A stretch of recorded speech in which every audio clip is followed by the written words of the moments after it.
Have the Mac or Windows app installed on your presentation computer for your slideshows, you can simply send a test message and you'll see it appear over your output. And then if I'm running PowerPoint and I press the start button for my slideshow, this is the bottom left corner of my output screen, and you'll see the little test message overlays on top of that. And then if I end my slideshow, it's still there.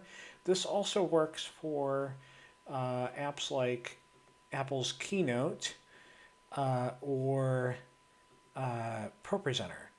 But you do need to disable the ability or disable the functionality for the output to be on the topmost layer. On ProPresenter 6, this is an option in the preferences button or preferences window, and it is under the display tab, display at topmost window layer.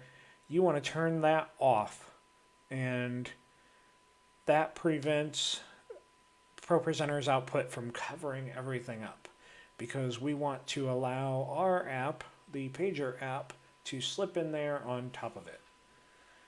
Once you've disabled that functionality, it will still behave normally, but you'll be able to put Pager or any other app on top of it as you need to.